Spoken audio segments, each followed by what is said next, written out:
अति आनंद उमंग अनुरागा, केवट चरण पखावन लागा।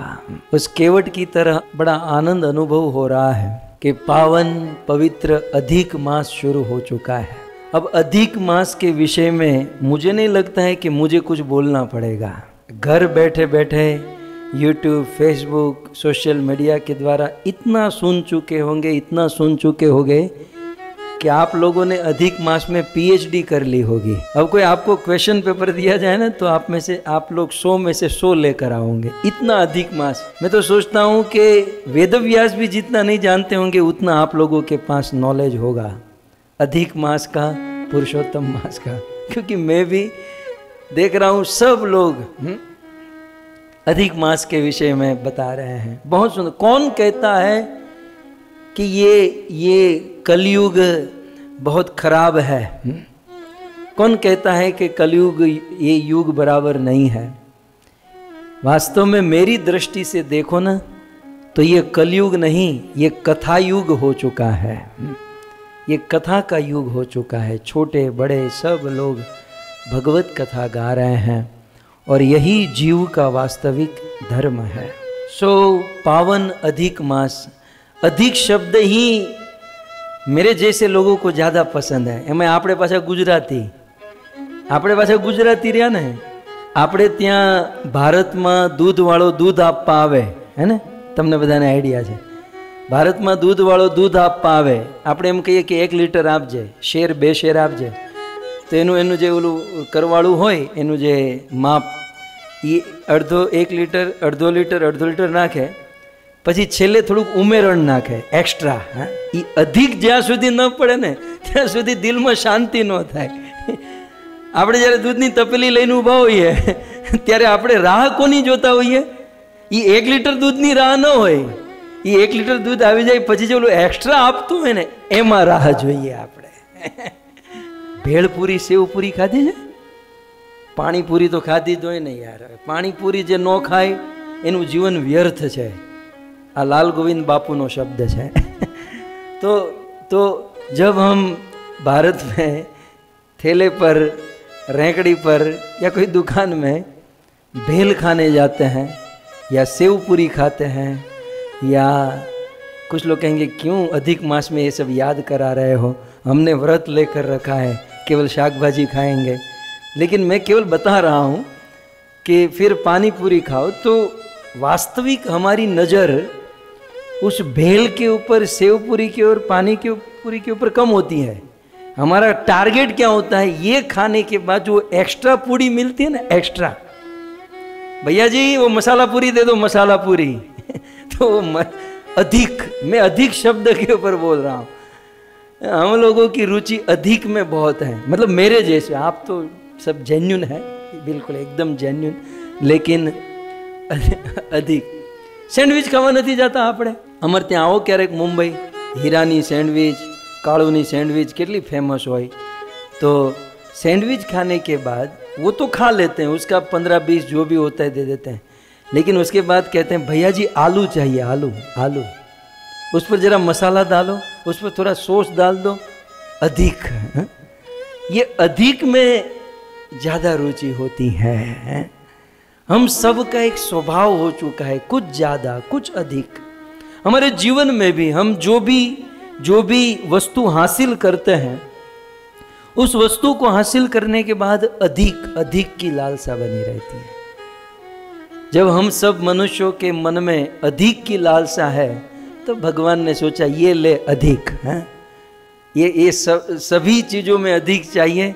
भगवान भी बड़े कृपालु है, वे बड़े दयालु है कि 12 महीने कम पड़ते हैं, लिए अधिक मास, ये ले ज़्यादा महीना। अब आप लोगों ने सब कुछ सुना ही होगा भक्तों, लेकिन मैं थोड़ा सा सरल शब्द करके बता दूं, थोड़ा सा सरल करके यदि कहूं तो ये अधिक मास कैसे आता है। वैसे तो इसमें 2 दृष्टि हैं। एक तो भगवान के द्वारा दिया हुआ ये एक्स्ट्रा मंथ है, ये अधिक मतलब ज़्यादा महीना है। क्यों? क्योंकि भगवान ने देखा कि संसार में ये सब मनुष्य इस दुनिया में आए हैं भवबंधन से मुक्त होने के लिए, लेकिन बेचारी ये सब संसारी है, गृहस्थी है, और गृहस्थियों को काम भी करना पड़ता है। बिना काम के कैसे चलेगा।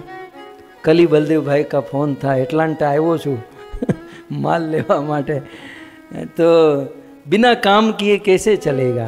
क्योंकि धर्म, अर्थ, काम और मोक्ष ये मनुष्य जीवन के पुरुषार्थ है। देखिए, हमें किसी के ऊपर बोझ नहीं बनना चाहिए।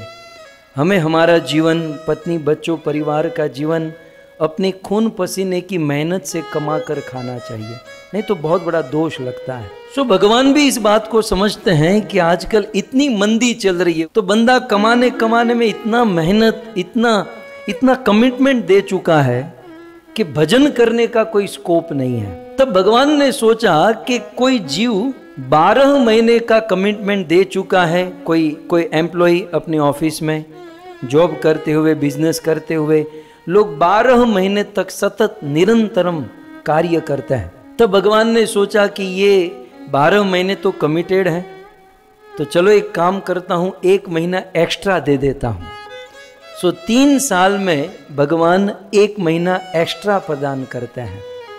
क्यों? क्योंकि हम लोग उस एक्स्ट्रा मंथ में भगवान का भजन कर सके।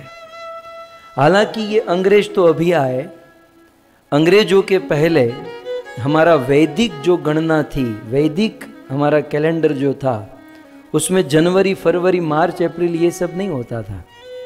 हमारे वैदिक में तो कार्तिक, माघशीर्ष, पौष, इस प्रकार महा, फाल्गुन, वैशाख, ये सारे महीने होते थे। तो आज भी वैदिक गणना के अनुसार यदि हम किसी को कमिटमेंट दे कि भाई हम तुम्हारी ऑफिस में काम करेंगे कार्तिक महीने से लेकर आसो तक, अश्विन तक, कार्तिक से अश्विन तक हम ऑफिस में काम करेंगे, तो वैदिक कैलेंडर, हमारे गुजराती हिंदू सनातन कैलेंडर के अनुसार यदि हम कमिटमेंट देते हैं, यदि हम काम करते हैं, तो 3 साल में 1 महीना एक्स्ट्रा मिलता है। सो भगवान के द्वारा ये दी हुई भेंट है अधिक मास। जैसे दूध वाला दूध देने के बाद वो एक्स्ट्रा देता है, जैसे भेलपूरी, सेवपूरी वाला वो एक्स्ट्रा मसाला पूरी देता है, जैसे सैंडविच वाला आलू देता है, वैसे ये भगवान जो है भजन करने के लिए अधिक एक्स्ट्रा मंथ हम सबको प्रदान किए हैं। और स्पेशली ये महीना, अन्य महीनों में तो हम बहाना बना सकते हैं कि प्रभु हम बिजनेस में बिजी हैं, कमिटमेंट दे चुके हैं, ऐसा है वैसा है। तो भगवान ने सोचा कुछ कृपा करनी चाहिए, है ना। मैं जब छोटा था ना, मैं वीडियो गेम बहुत खेलता था, हमारे ज़माने में बहुत होता था। तो उसमें खेलते खेलते कभी कभी बोनस स्टेज आता था। बोनस स्टेज, ऐसा स्टेज जिसमें कोई ड्रैगन नहीं है, कोई शत्रु नहीं है, कुछ नहीं है, केवल बोनस मिलता है और सारे पॉइंट्स कलेक्ट करने होते हैं। तो समय बीतते बीतते 3 साल में 1 महीना ऐसा होता है जो भगवान बोनस देते हैं। बोनस मिलता है ना, जब जॉब करते हैं तो नहीं बोनस मिलता है, तो ये महीना बोनस का है यदि हम वैदिक गणना के अनुसार चले तो। बाकी पाश्चात्य देश की संस्कृति गधों की तरह काम ही करना है, जीवन में ठान ही रखा है कि भाई गधा और बैल ही बनना है, तो फिर इसका कुछ नहीं हो सकता है।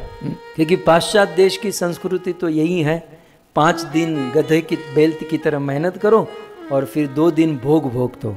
5 दिन मेहनत करो, 2 दिन भोग दो, और बीच में उस 7 दिन में एक बार मंदिर जाकर प्रार्थना करो कि 7 दिन में मैंने इतने पाप किए हैं और गॉड मुझे क्षमा कर देना, ये बस हो गया जीवन। ऐसा नहीं होता। भजन करने के लिए भगवान ने स्पेशल ये अधिक मास हम सबको प्रदान किया है। और भगवान ने वरदान दिया, कोई बात नहीं, अन्य 12 महीनों में आप कमिटेड हो, फैमिली के लिए मेहनत करते हो, आपको ज़्यादा समय नहीं मिलता, लेकिन इस अधिक महीने में यदि आप भजन करोगे, थोड़ा भी भजन करोगे, तो 10,000 गुना अधिक फल मिलेगा। लिखा तो 1 लाख है, लेकिन आपको विश्वास नहीं होगा, इसलिए 1 0 मैंने कम कर दिया। बाकी लिखा मेरे सामने जो श्लोक है उसमें तो 1 लाख लिखा है, कोटि लिखा है, लेकिन अनंत गुना अधिक फल इस अधिक मास में प्राप्त होता है। इसलिए हमें वैदिक गणना को देखकर और भगवान की स्पेशल इच्छा, आज्ञा, अनुमति को देखकर इस अधिक मास में ज्यादा से ज्यादा भजन करना चाहिए। भगवान की ये इच्छा थी कि 1 महीना एक्स्ट्रा मिले, लेकिन भगवान अपनी सृष्टि के नियम को तो तोड़ नहीं सकते, है ना। भगवान ने ये प्रकृति बनाई है, सो भगवान श्री कृष्ण इस सृष्टि के नियम को तो तोड़ नहीं सकते, और उनको 1 महीना एक्स्ट्रा लाना था। आप समझ रहे ना। अब ऐसे सीधा सीधा तो 1 महीना उतार नहीं सकते, कुछ तो कृष्ण को लीला करनी होगी। तब कृष्ण ने कैसी लीला रची? ये काल की गणना जो है ये सूर्य और चंद्र की गति के ऊपर चलती है। सौर वर्ष सूर्य और चंद्र वर्ष, सूर्य और चंद्र सिमिलर गति से चलते हैं, और ये काल, ये समय उसी के अनुसार गति करते हैं। लेकिन भगवान श्री कृष्ण की ऐसी इच्छा कि भाई हमारे भक्तों को कुछ लाभ होना चाहिए, और कम से कम 3 साल में 1 महीना या 1 साल में 10 दिन एक्स्ट्रा मिलना चाहिए इन लोगों को। तो भगवान ने क्या किया? सूर्य अपनी गति से चल रहा है, लेकिन चंद्रमा जो है वह सूर्य से थोड़े धीरे धीरे, जानबूझकर धीरे धीरे चलते हैं। जब मैं बहुत छोटा था ना तो ये कथा सुनता था। अब बच्चों को तो क्या होता है, तो हम इमेजिन करते थे कि भाई सूर्य चलता है और चंद्रमा की गति धीमी होती है, और फिर तो मैं ऐसा इमेजिन करता था। ये बालपन की अबूझ बातें हैं, लेकिन समझने में अच्छा आपको लगेगा। हम ऐसा याद करते थे।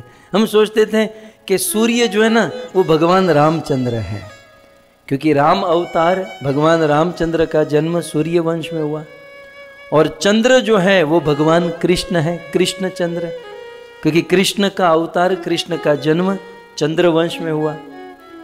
तो आप एक इमेजिन करो, ऐसा कभी हुआ नहीं है, कम इमेजिन, ये मेरी बचपन की बात है।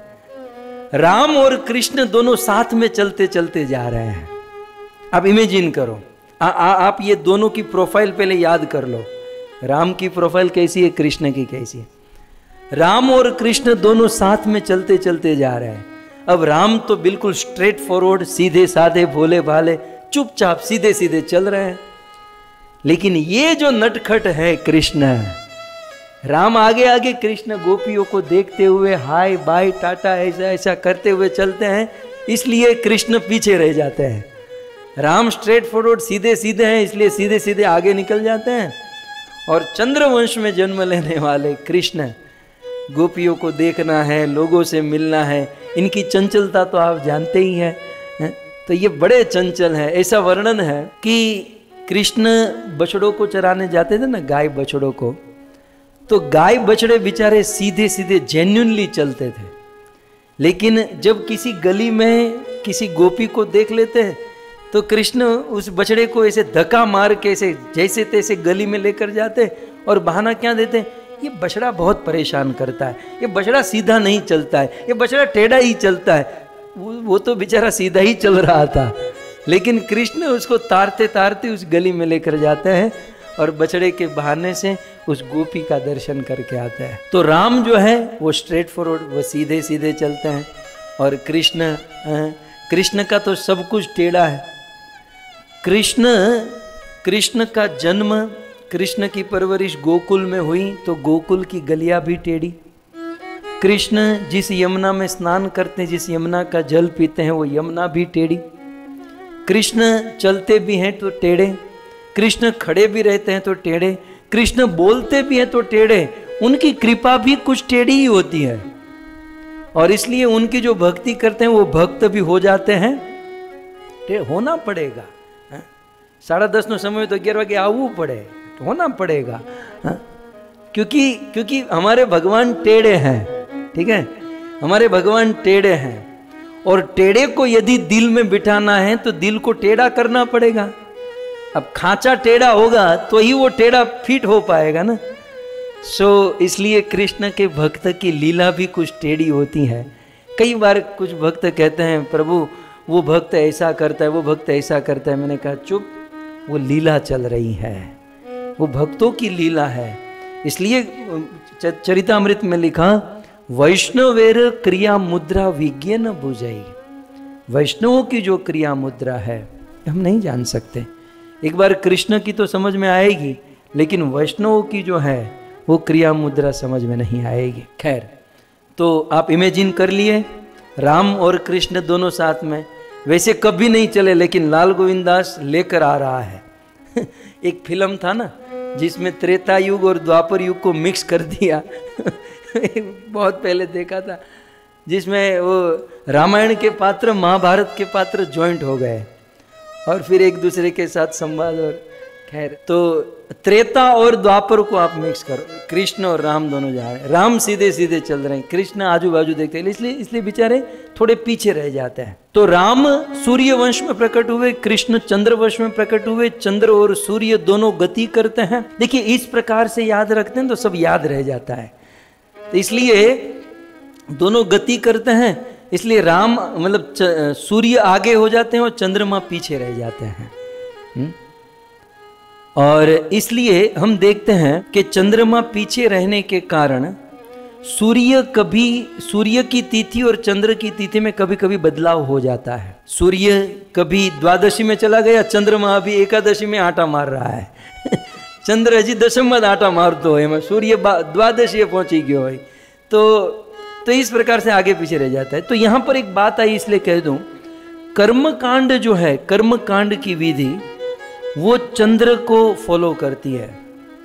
चंद्रमा जो किस प्रकार से जहाँ पर है, लेकिन हम भागवत विधि जो है, हम सब भागवत विधि में है, भागवत विधि सूर्य को फॉलो करती है।